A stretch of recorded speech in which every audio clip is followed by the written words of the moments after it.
नमस्कार, सुप्रभात। मैं सत्यनारायण सोनी अनिवार्य हिंदी कक्षा नवम की ऑनलाइन क्लासेस में आप सभी का हार्दिक स्वागत एवं अभिनंदन करता हूं। प्यारे विद्यार्थियों, हमने अपनी हिंदी पाठ्य पुस्तक क्षितिज का प्रथम अध्याय कबीर पढ़ लिया था। द्वितीय अध्याय ललद्यद कश्मीरी कवयित्री, उसके 2 वाक्य भी हमने पढ़ लिए थे। तो आज उन्हीं वाक्य को आगे बढ़ाते हुए अपन पीछे 2 बचे वाक्य को पढ़ते हैं। तो आरंभ करते हैं ललद्यद वाक्य।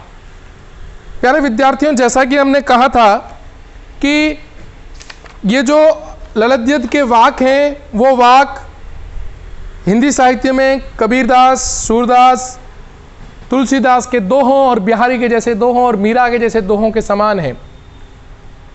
इन्होंने प्रभु की भक्ति में जो कुछ प्रयास किए या जो कुछ कमी रही वह ईश्वर से प्रार्थना करके पूर्ण करने की चेष्टा कर रही हैं। तो पढ़ते हैं अपन तीसरी वाक्य। आई सीधी राह से गई न सीधी राह, सुषुम सेतु पर खड़ी थी बीत गया दिन आह, जेब टटोली कोड़ी न पाई, माँ जी को दूं क्या उतराई।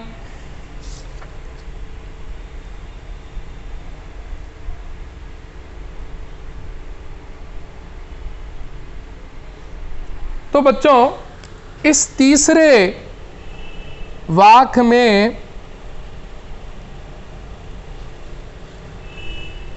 जीवन के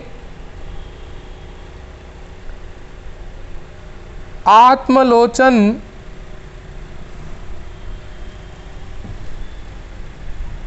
का वर्णन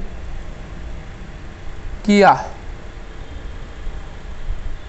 ध्यान से समझना, आत्मलोचन का मतलब होता है आत्मविश्लेषण, यानी अपनी आत्मा, अपने हृदय, अपने जीवन यात्रा का आत्मविश्लेषण कवयित्री ललद्यद ने अपनी वाक्य में किया है। वो क्या कहना चाहती हैं, ध्यान से समझिएगा इस चीज को। आई सीधी राह, यानी जीवन में जन्म लेकर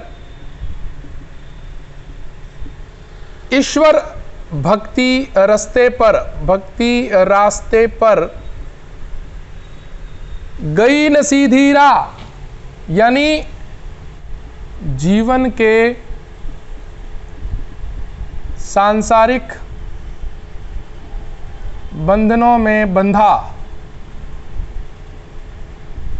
फिर सुषुम्ना नाड़ी, तो यहां पर क्या हो जाएगा प्यारे बच्चों, सुषुम्ना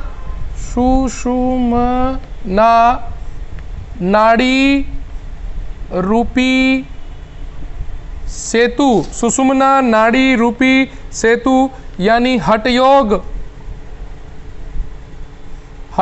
की, ठीक है ना। फिर जेब टटोली यानी आत्मलोचन करना, और कौड़ी ना पाई यानी कुछ भी प्राप्त न होना, ठीक है। माझी यानी ईश्वर रूपी नाविक, ठीक है, ईश्वर रूपी नाविक। उतराई का मतलब जो अपन पार करते हैं ना, तो उतर के जाते हैं ना, उसके बारे में उतराई है। उतराई का मतलब होता है आपका सदकर्म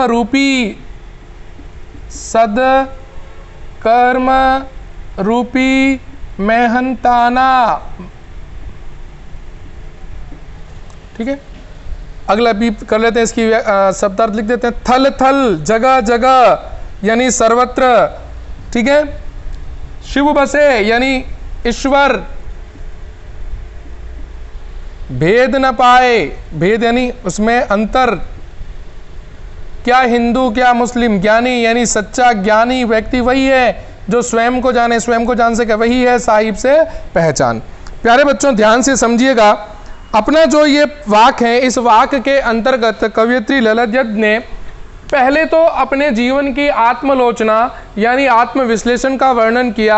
आत्मविश्लेषण का वर्णन करके इन्होंने ये बात बताई है कि जीवन में जो मनुष्य सांसारिक भेद, सांसारिक भाव और सांसारिक मोह माया में फंस जाता है और सांसारिक मोह माया में फंसने के कारण वह अपने जीवन में प्रभु भक्ति के बारे में अग्रसर नहीं हो पाता, प्रभु भक्ति के मिलन में, प्रभु भक्ति के रास्ते में पूर्ण रूप से उसको शक्ति नहीं प्राप्त हो जाती। इसीलिए वह क्या कहती हैं, आई सीधी राह से गई न सीधी राह।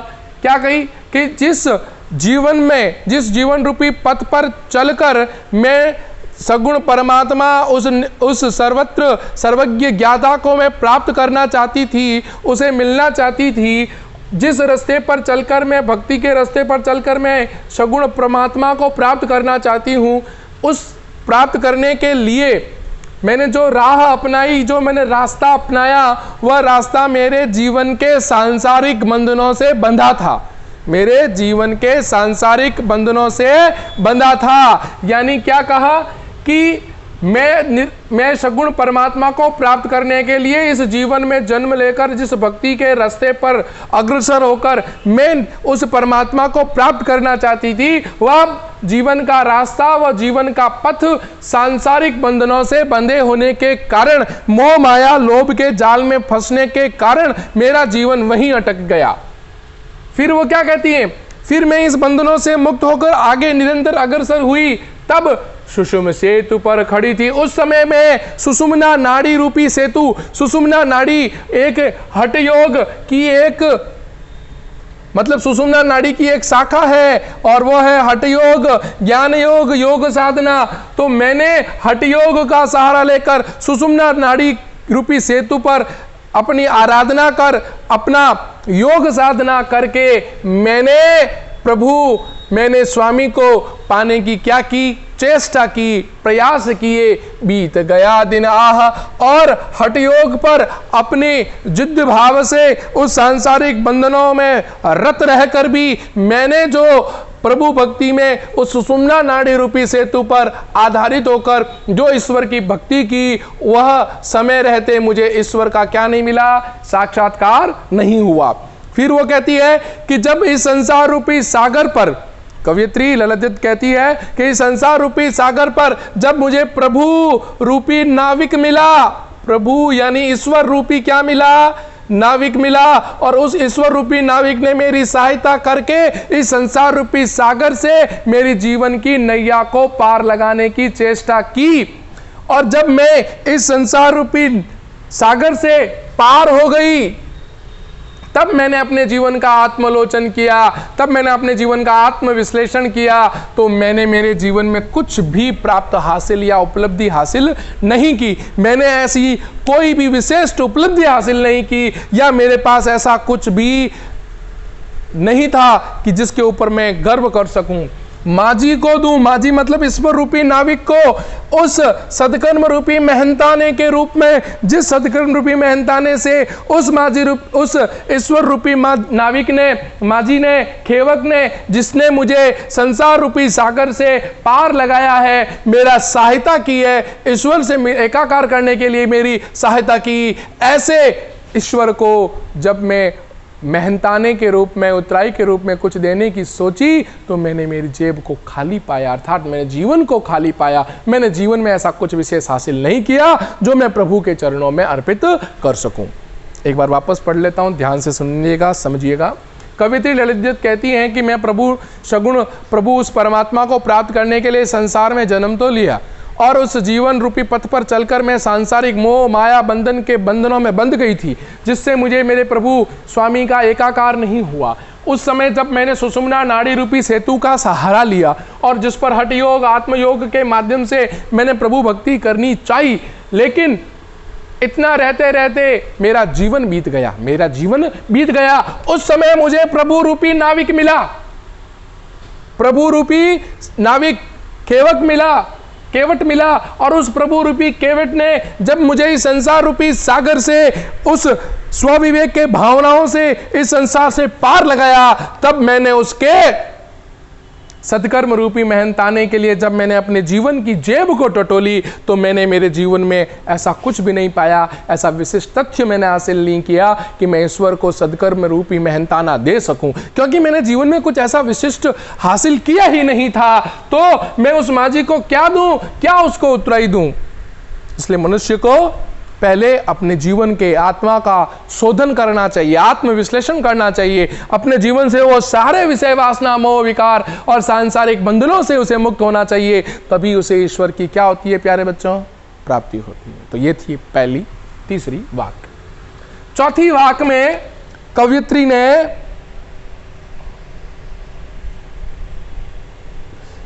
ने ईश्वर की सर्वव्यापकता की चर्चा की, ईश्वर की सर्वव्यापकता का वर्णन किया। अब ईश्वर की सर्वव्यापकता का वर्णन जब उसको यह लग गया कि ईश्वर रूपी नाविक ने उसने संसार रूपी सागर से उसे मुक्ति दिला दी, मोक्ष दिला दिया, पार लगा दिया है, तब उसको ज्ञान हुआ कि इस संसार में क्या है, सभी जगह ईश्वर विद्यमान है। तो ध्यान रखिएगा, थल थल सभी जगह सभी क्षेत्र में बसता निवास करता है ईश्वर, भेद उसमें अंतर नहीं कर पाया, चाहे हिंदू हो चाहे मुस्लिम। ज्ञानी यानी जो ईश्वर सत्ता का ज्ञान रखता हो, ईश्वर सत्ता का ज्ञान रखता हो और जिसने मानव जीवन को जान लिया, स्वयं का आत्मविश्लेषण कर लिया, मानव को पहचान लिया,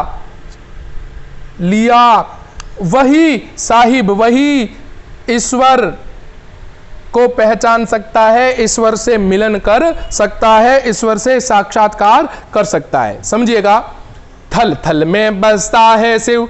प्रस्तुत वाक्य में कवयित्री ललद्य ईश्वर की सर्वव्यापकता का वर्णन करती हुई कहती हैं कि ये सगुण ईश्वर, वह परमात्मा इस दुनिया के, इस संसार के समस्त जगह पर निवास करता है, वह सभी जगह रहता है। केवल मनुष्य को अपना आत्मविश्लेषण करने की आवश्यकता है, आत्मलोचन करने की आवश्यकता है। और यदि वह आत्मलोचन या विश्लेषण कर लेगा, चाहे वो हिंदू हो चाहे मुस्लिम हो, वह ईश्वर में भेद नहीं कर पाएगा। ईश्वर एक है, उस ईश्वर में वह भेद नहीं कर पाएगा। और जिस ज्ञानी ने ईश्वरीय सत्ता का ज्ञान कर लिया या स्वयं को जिसने पहचान लिया, मानव जीवन के भावों को पहचान लिया, आत्मविश्लेषण करके मानवीय सत्ता और ईश्वर सत्ता के अंदर भेद ना करके एकाकार कर दिया, वह सच्चा व्यक्ति है जिसने ईश्वर को पाने की चेष्टा की। वही व्यक्ति ईश्वर को पा सकता है, उसी व्यक्ति का ईश्वर से साक्षात्कार हो सकता है जिसने स्वयं और मानव के जीवन के भावों को पहचान लिया हो। और जो ईश्वरीय सत्ता का आभास कर लेगा, वही क्या कर पाएगा? मानव ईश्वर से साक्षात्कार कर पाएगा। तो इस प्रकार प्यारे बच्चों, दूसरा अध्याय भी अपना आज पूर्ण हुआ। ललद्यद में हमने प्रभु भक्ति और ईश्वर भक्ति के बारे में पढ़ा। अब इस पूरे अध्याय का अपन देखते हैं काव्य सौंदर्य, क्योंकि आपके प्रश्न बनेगा प्यारे बच्चों। मैं पूरे अध्याय का लिखवा रहा हूं। पहली बात, भाषा सरल है, कश्मीरी भाषा है, भाषा सहज व सरल। दूसरी, तत्सम व तद्भव, शब्दों का प्रयोग। तीसरी, अभिधा व लक्षणा शब्द शक्ति।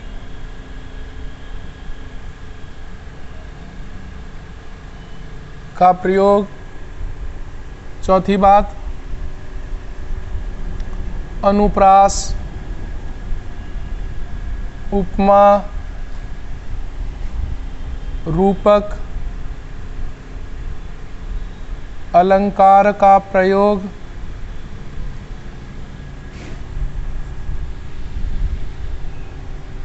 गेय पद शैली, गा सकते हैं आप इसको।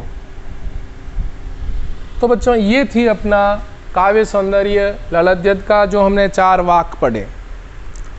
समय है थोड़ा सा तो अपन रसखान के बारे में चर्चा कर लेते हैं, क्योंकि अगला पाठ अगला अध्याय रसखान ही है। रसखान सगुण और निर्गुण दोनों में गिने जाते हैं। सगुण व निर्गुण भक्ति धारा में प्रसिद्ध है भाई, सगुण में भी और निर्गुण में भी। तो यहां अपन सगुण के बारे में चर्चा करेंगे। सगुण भक्ति काव्य धारा में रसखान शब्द का अर्थ होता है रस की खान। रस की खान प्यारे बच्चों, जन्म इनका 1548 पिहानी के अंतर्गत हुआ, ठीक है ना। मूल नाम सैयद इब्राहिम था। गोस्वामी विठलनाथ, ये आप बता दें वल्लभाचार्य जी के शिष्यों में थे। वल्लभाचार्य के शिष्यों में से थे, ठीक है। मृत्यु 1628 ईस्वी में हुई। इनके प्रमुख ग्रंथ सुजान रसखान, प्रेम वाटिका रहे हैं। रचनाओं का संग्रह रसखान रचनावली के नाम से है। इनके प्रसिद्ध रचना सुजान रसखान और प्रेम वाटिका है। कृष्ण भक्ति काव्य धारा के कवि रहे हैं। अन्य ग्रंथों में बाल लीला, रास लीला, फाग लीला और कुंज लीला इन्होंने लिखी है। और जो अपन यहाँ पर सवैया पढ़ेंगे, इनके सवैया है, और इनके जो सवैया हैं वो कृष्ण भक्ति को समर्पित है। किस भक्ति को समर्पित है बच्चों? कृष्ण भक्ति को समर्पित है, यानी कृष्ण भक्ति की बाल लीला, वात्सल्य रस का भाव इनके इन सवैयों में देखने को मिलता है। तो आशा करता हूँ आज हमने ललित के 2 वाक पढ़े हैं, उनका काव्य सौंदर्य पढ़ा, रसखान का थोड़ा जीवन परिचय लिया है, आपके समझ में आया होगा। कक्षा 9वीं के विद्यार्थी बहुत कम वीडियो देखते हैं। मैं उनसे अनुरोध करूंगा कि जब आपको पढ़ाई मिल रही है तो आप ऑनलाइन क्लासेस का फ़ायदा उठाएं और ज़्यादा से ज़्यादा पढ़ें, और सिद्धार्थ शिक्षा सदन के द्वारा किए गए इन प्रयासों का आप फ़ायदा लें। प्यारे बच्चों, मेरे इस YouTube चैनल को आप अधिक से अधिक लाइक, सब्सक्राइब और शेयर जरूर करें, ताकि आपको समय समय पर अच्छे से अच्छे वीडियो अपनी पाठ्य पुस्तक से संबंधित मिल सकें। तब तक के लिए धन्यवाद।